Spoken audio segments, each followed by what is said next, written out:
پیارا اسلام چینل سننے والوں کو السلام علیکم۔ امید کرتا ہوں آپ سب خیریت سے ہوں گے۔ آج میں آپ کو ایک بہت ہی دلچسپ قصہ سنانے جا رہا ہوں۔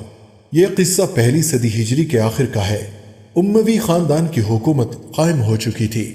دمشق میں ولید بن عبد الملک مسلمانوں کے خلیفہ تھے۔ عراق اور مشرقی علاقوں کا گورنر حجاج بن یوسف تھا۔ یمامہ کے لوگ کئی مہینوں سے خوف و ہراس میں مبتلا تھے۔ راتوں کو ڈرتے ڈرتے سوتے تھے۔ سڑکوں پر سناٹا چھایا رہتا تھا۔ لوگ کم ہی گھروں سے نکلتے تھے۔ کسی بھی وقت کوئی حادثہ رونما ہو سکتا تھا۔ ہر ایک کو ہی یہی خوف لاحق تھا کہ اگلا شکار وہی ہوگا۔ وہ کوئی بہت دبنگ اور دلیر قسم کا ڈاکو اور راہزن تھا جو دن دہاڑے لوگوں کے اموال اور مویشی لوٹ کے لیے جاتا تھا۔ اس نے لوگوں کی نیندیں حرام کر دی تھی۔ ایک دن کچھ نوجوان اکٹھے ہوئے اور کہنے لگے، ہمیں اس کا مقابلہ کرنا چاہیے۔ ظہر کا وقت تھا۔ ڈاکو نہایت اطمینان سے بے خوف سڑک پر گھوم رہا تھا۔ نوجوانوں نے اس کو للکارا تو لپک کر آیا اور سب کو آڑے ہاتھوں لیا اور سب کو نہایت بے دردی سے مارا۔ ان کے جسموں سے خون بہنے لگا۔ تھوڑی ہی دیر میں یہ نوجوان مقابلہ چھوڑ کر بھاگ کھڑے ہوئے۔ لوگوں میں اور زیادہ خوف و ہراس پھیل گیا۔ وہ کہنے لگے کہ مزید بات کرنے سے پہلے پیارے اسلام کو لائک کریں، چینل کو سبسکرائب کریں اور پیارے اسلام کی خصوصی دعا میں شامل ہونے کے لیے کامنٹ سیکشن میں اپنا نام تحریر کریں۔ دوستو، بات کو آگے بڑھاتے ہیں۔ یہ کوئی عام لٹیرا یا ڈاکو نہیں ہے، بلکہ یہ تو کوئی شیطانی بلا ہے۔ بھلا اتنے نوجوانوں کا مقابلہ ایک عام انسان کیسے کر سکتا ہے؟ اس نے ان کو کتنی دلیری اور مہارت سے مارا ہے۔ بلا شبہ یہ ڈاکو کے روپ میں کوئی شیطان ہے۔ ہر جگہ ہر مجلس میں اس کی باتیں ہوتی رہتی تھیں۔ رفتہ رفتہ اس ڈاکو کی خبریں ایک محلے سے دوسرے محلے تک، ایک بستی سے دوسری بستی تک اور ایک علاقے سے دوسرے علاقے تک پھیلتی چلی گئیں۔ یمامہ کے گورنر کو یہ خبر پہنچ چکی تھی۔ اس ڈاکو کی کاروائیاں مسلسل بڑھتی جا رہی تھیں۔ ایک دن یہ خبر حجاج بن یوسف تک پہنچ گئی۔ اس کے غیظ و غضب کی انتہا نہ رہی۔ وہ کہنے لگا کہ بڑی حیرت کی بات ہے کہ ایک ڈاکو نے سارے علاقے کا امن غارت کر رکھا ہے۔ اس نے فوراً یمامہ کے گورنر کو خط لکھا کہ اس ڈاکو پر جلد قابو پایا جائے، اس کو قتل کر دیا جائے یا اس کو قید کر کے میرے پاس روانہ کیا جائے۔ گورنر کو انتباہ کیا گیا تھا کہ اگر آپ نے ڈاکو کو زندہ یا مردہ گرفتار نہ کیا تو اسے معزول کر کے نئے شخص کو گورنر بنا دیا جائے گا۔ اس ڈاکو کا نام جہدر تھا۔ بلا شبہ وہ اس وقت تمام ڈاکو کا سربراہ تھا۔ یمامہ کے گورنر نے اس کو گرفتار کرنے کی پوری کوشش کی، لیکن وہ ہمیشہ اس کے سپاہیوں کو جل دینے میں کامیاب ہو جاتا۔ ادھر یمامہ کے گورنر کو حجاج کا نوٹس مل گیا، کیونکہ اس کی گورنری خطرے میں ہے اور اسے کسی بھی وقت برطرف کیا جائے گا۔ تو اس گورنر نے اس ڈاکو کو پکڑنے کے لیے اپنے تمام وسائل داؤ پر لگا دیے۔ جہدر بھی چھلاوا تھا، اپنے شکار کو لوٹتا اور نہایت اطمینان سے غائب ہو جاتا۔ جب تمام تدابیر ناکام ہو گئی تو اس کو پکڑنے کے لیے کوئی نیا ہیلا سوچا گیا۔ گورنر یمامہ نے نہایت توانا اور کڑیل نوجوانوں کا انتخاب کیا۔ یہ دونوں بہادر ہونے کے ساتھ ساتھ نہایت ذہین بھی تھے۔ انہیں سوچ بچار کے بعد یہ ذمہ داری سونپی گئی کہ وہ جعتر کو زندہ یا مردہ گرفتار کریں۔ اس کے صلے میں انہیں بڑی دولت دینے کا وعدہ کیا گیا اور پورا منصوبہ سمجھا دیا گیا کہ انہیں کیا کرنا ہے اور کیسے کرنا ہے۔ نوجوانوں نے جعتر کو پیغام بھیجا کہ ان کی قوم نے ان پر عرصہ حیات تنگ کر رکھا ہے۔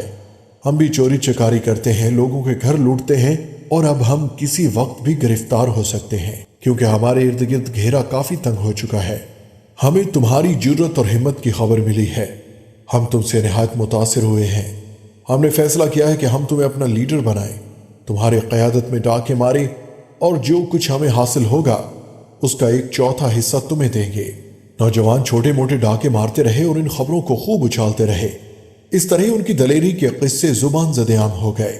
چنانچہ انہوں نے جعتر کو آخری پیغام بھیجا کہ اس نے اگر انہیں اپنے گینگ میں شامل نہ کیا تو اپنے طور پر علیحدہ علیحدہ ڈاکے مارتے رہیں گے۔ جعتر کو اپنی ذہانت پر پورا اعتماد تھا۔ اس نے جتنے بھی ڈاکے مارے تھے اکیلے ہی مارے تھے اور ہمیشہ کامیاب رہتا تھا۔ اس کے وہم و گمان میں بھی نہیں آ سکتا تھا کہ کوئی اسے دھوکہ بھی دے سکتا ہے۔ اس نے ان نوجوانوں کو مثبت جواب دیا اور ان کا لیڈر بننا منظور کر لیا۔ اب مل کے ڈاکے مارنے شروع کر دیے۔ اس نے یکے بعد دیگرے ان کو کئی مقامات پر بھیجا۔ یہ نوجوان اس کے بتائی ہوئی منزل پر جا پہنچتے، لوٹ مار کرتے، کامیاب و کامران واپس آ جاتے اور آتے ہی وعدے کے مطابق 1/4 حصہ جعتر کے حوالے کر دیتے۔ اب جعتر کو یقین ہوتا جا رہا تھا کہ یہ نوجوان میرے لیے نہایت مخلص ہیں۔ ان پر اس کا اعتماد بڑھتا گیا۔ جب نوجوانوں کو یقین ہو گیا کہ وہ ان پر اعتماد کرنے لگا ہے تو انہوں نے اپنی اصلی ڈیوٹی پوری کرنے کی ٹھانی۔ ٹھنڈی ہوا والی چاندنی رات، خاموش فضا تھی۔ یہ لوگ بڑی واردات کے بعد اپنے ٹھکانے پر پہنچے۔ سب بہت تھکے ہوئے تھے۔ جعتر نے اپنی تلوار نکال کر ایک طرف رکھ دی اور گہری نیند سو گیا۔ ہوا کے جھونکوں نے اس کی نیند پر اور زیادہ غلبہ طاری کر دیا۔ ادھر نوجوان موقع کی طاق میں تھے۔ انہوں نے ایک دوسرے کو اشارہ کیا۔ انہوں نے پہلے سے ہی ایک مضبوط رسی تیار کر رکھی تھی اور بجلی کسی تیزی سے اٹھے اور جعتر کے ہاتھ پاؤں باندھ دیے۔ جعتر کی آنکھ کھلی تو اس نے اپنے آپ کو کشتی طوفان میں پایا۔ اس کی آنکھوں سے چنگاریاں نکلنے لگی۔ وہ دھاڑا مگر اس کے منہ میں کپڑا ٹھونس دیا گیا۔ اس کے بعد اس کو گورنر یمامہ کے سامنے پیش کرنے کے لیے لے گئے۔ بلا شبہ نوجوانوں کا بڑا کارنامہ تھا۔ گورنر نے اس مجرم کی گرفتاری پر اللہ کا شکر کیا۔ نوجوانوں کو انعام و اکرام سے نوازا گیا اور کہا، تم نے بہت بڑا کام سر انجام دیا ہے۔ خطرناک ڈاکو سے لوگوں کو نجات ملی۔ فوراً اس کو حجاج بن یوسف کے پاس پہنچانے کے بندوبست کیا۔ جب لوگوں کو اس کے پکڑے جانے کی خبر ملی تو بے حد خوش ہوئے۔ ہر شخص کی خواہش تھی کہ وہ اس کو دیکھے۔ چنانچہ جب جعتر کو حجاج کے پاس پہنچانے کے لیے روانہ کیا تو سڑکوں پر لوگوں کا بڑا ہجوم جمع ہو گیا۔ سب لوگ اس نامور ڈاکو کو دیکھنے کے لیے ٹوٹ پڑے۔ لوگوں کا خیال تھا کہ وہ کوئی بھاری بھرکم شخصیت کا مالک ہوگا، خوب موٹا تازہ لمبے قد کا جوان ہوگا جس نے سارے علاقے پر اپنی دھاگ بٹھا رکھی تھی۔ لیکن انہیں یہ دیکھ کر بڑی حیرت ہوئی کہ درمیانے قد کا چھوٹی سی کل والا مریل سا آدمی ہتھ کڑیوں میں جکڑا چلے جا رہا ہے۔ جعتر کا قافلہ حجاج کے پاس پہنچا۔ وہ بھی اسے دیکھنے کا متمنی تھا۔ اس نے اپنے درباریوں کے ساتھ جعتر سے ملنے کا فیصلہ کیا۔ تھوڑی دیر بعد جعتر پورے وقار کے ساتھ حجاج بن یوسف کے سامنے کھڑا تھا۔ حجاج بن یوسف نے ایک اچٹتی سی نگاہ ڈالی۔ اس کا باوقار اس طرح کھڑے ہونا باعث تعجب تھا۔ اس نے گرج کر پوچھا، کیا تم جعتر ہو؟ ہاں، میں ربیہ کا بیٹا جعتر ہوں۔ تمہیں ان جرائم پر کس نے اکسایا؟ اس نے جواب دیا، زمانے کے ظلم و ستم نے، میرے دل کی جرت اور بہادری، مفلسی، ناداری اور لوگوں کی بزدلی نے۔ حجاج اس جواب سے بڑا متاثر ہوا۔ موت کے دہانے پر کھڑا ہو کر بھی کتنی بہادری اور جرت سے جواب دیا ہے۔ حجاج نے اگلا سوال کیا، کیا تمہیں معلوم ہے کہ تمہارے ان جرائم اور غلط کاموں کا انجام کیا ہے؟ جعتر نے کہا کہ اگر آپ مجھے اپنا باڈی گارڈ بنا لیں، اپنے خاص آدمیوں میں شامل کر لیں تو میں ایسے ایسے کارنامے سر انجام دوں گا کہ آپ حیران رہ جائیں گے۔ حجاج بولا، تم میرے باڈی گارڈ بنو گے؟ زور سے قہقہہ لگایا اور کہا، ایک ڈاکو، ہا ہا ہا ہا، ایک ڈاکو اور میرا باڈی گارڈ؟ تمہارے جیسے گھٹیا لوگ چوری اور ڈاکے کے علاوہ کچھ نہیں کر سکتے۔ اب تم اپنی موت کے سوا کوئی اور تمنا نہ کرو۔ حجاج نے کہا کہ چلو ہم تمہاری ہمت اور بہادری کا تجربہ کرتے ہیں اور تمہارا مقابلہ کروا کے دیکھتے ہیں۔ جعتر نے کہا، میں ہر قسم کے مقابلے اور تجربے کے لیے تیار ہوں۔ حجاج بولا، جانتے ہو یہ مقابلہ نہایت سخت ہے، موت اس سے کہیں زیادہ آسان ہے۔ جعتر نے کہا، آپ جس سے مقابلہ کروانا چاہیں کروائیں، میں تیار ہوں۔ حجاج نے کہا، ہم تمہیں بھوکے شیر کے سامنے کھڑا کریں گے۔ تمہارے پاس ایک تلوار کے سوا کچھ نہیں ہوگا۔ اگر شیر نے تمہارے ٹکڑے کر دیے تو تم اپنے انجام تک پہنچ جاؤ گے، اور اگر تم نے اس کو ہلاک کر دیا تو ہم معاف کر دیں گے۔ جعتر بولا، اللہ امیر کا بھلا کرے۔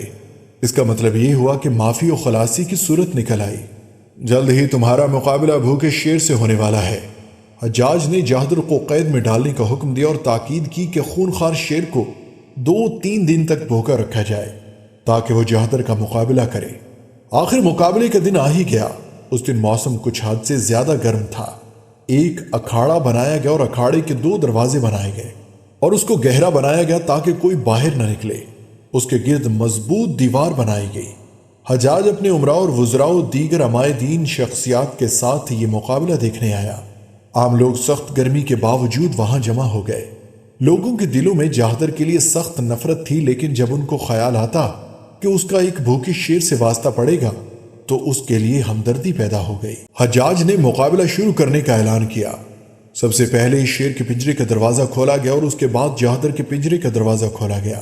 جعتر کا بیشتر جسم کا حصہ ننگا تھا اور اس کے ہاتھ میں ایک تلوار تھی۔ اس نے حجاج کے سامنے آ کر اپنی گردن اٹھائی، تلوار کو حرکت دی اور پوری قوت سے بولا، اللہ قوی کو مزید عزت و احترام دے۔ جعتر نے حجاج سے سوال کیا کہ اگر میں کامیاب ہو جاؤں تو کیا میرے لیے معافی ہے؟ حجاج نے ہاں میں سر ہلایا۔ اس کے بعد جہدر شیر کی طرف لپکا۔ جہدر شیر کی طرف مخاطب ہو کر کہنے لگا کہ ایک طرف یہ شیر ہے اور ایک طرف وہ شیر ہے، یہ دونوں شیر ہی بہت طاقتور ہے۔ جہدر نے لوگوں کی توقع کے خلاف شیر کی طرف بڑھنا شروع کر دیا۔ شیر نے اس کو اپنی طرف آتے دیکھا تو اس پر چھلانگ لگا دی۔ جہدر تیار کھڑا تھا۔ اس نے شیر کو اپنی طرف آتے دیکھا تو ایک طرف ہٹ گیا اور اس کے بعد شیر پر چھلانگ لگا دی۔ شیر اٹھ رہا تھا کہ تلوار کا ایک کاری وار اس پر پڑا۔ شیر زخمی ہو گیا اور زخمی ہونے کے بعد وہ مسلسل دھاڑ رہا تھا۔ زخمی شیر اور زیادہ خطرناک ہو گیا اور اس کے بعد اس نے جہدر پر چھلانگ لگائی تو جہدر نے ایک تلوار گھمائی اور اس کی گردن پر ضرب لگائی اور اس کی گردن دھڑ سے الگ کر دی۔ شیر زمین پر گر گیا۔ لوگوں نے فلک شگاف نعرہ تکبیر بلند کیا اور کہا کہ اس سے بہادر شخص ہم نے آج تک نہیں دیکھا۔ لوگ کہہ رہے تھے کہ کاش اس شخص کی بہادری اور عظیم قوت قتل و غارت زنی اور ڈاکہ زنی کی بجائے نیکی اور بھلائی کے کاموں میں استعمال ہو۔ جہدر نے اپنے چہرے سے پسینہ پونچھا اور حجاج کی طرف بڑھا۔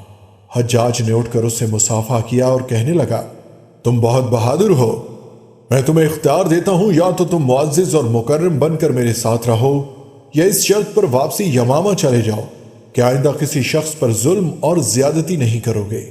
جہدر کو معلوم تھا کہ حجاج اپنے وعدے کا پابند ہے۔ اس نے حجاج کے پاس رہنے کی ٹھان لی اور وعدہ کیا کہ آج کے بعد میری تلوار اسلام کے لیے اٹھے گی۔ حجاج نے اس کی بات مان لی اور جہدر نے بھی سچے دل سے توبہ کی تو اس کی تقدیر بدل گئی۔ اب وہ ڈاکو نہیں رہا بلکہ لوگوں کی جان و مال کی حفاظت کرنے والا محافظ بن گیا۔ اس نے اپنا تعلق اللہ رب العزت سے جوڑ لیا اور اپنا وقت نماز، روزے، تہجد اور جہاد میں وقف کرنے لگا۔ ہماری بھی یہی دعا ہے کہ اللہ تعالی ہمیں طاقت کو درست اور اللہ کی راہ میں خرچ کرنے والا بنائے اور بھلائی کے کام کرنے کی توفیق عطا فرمائے۔ آمین یا رب العالمین۔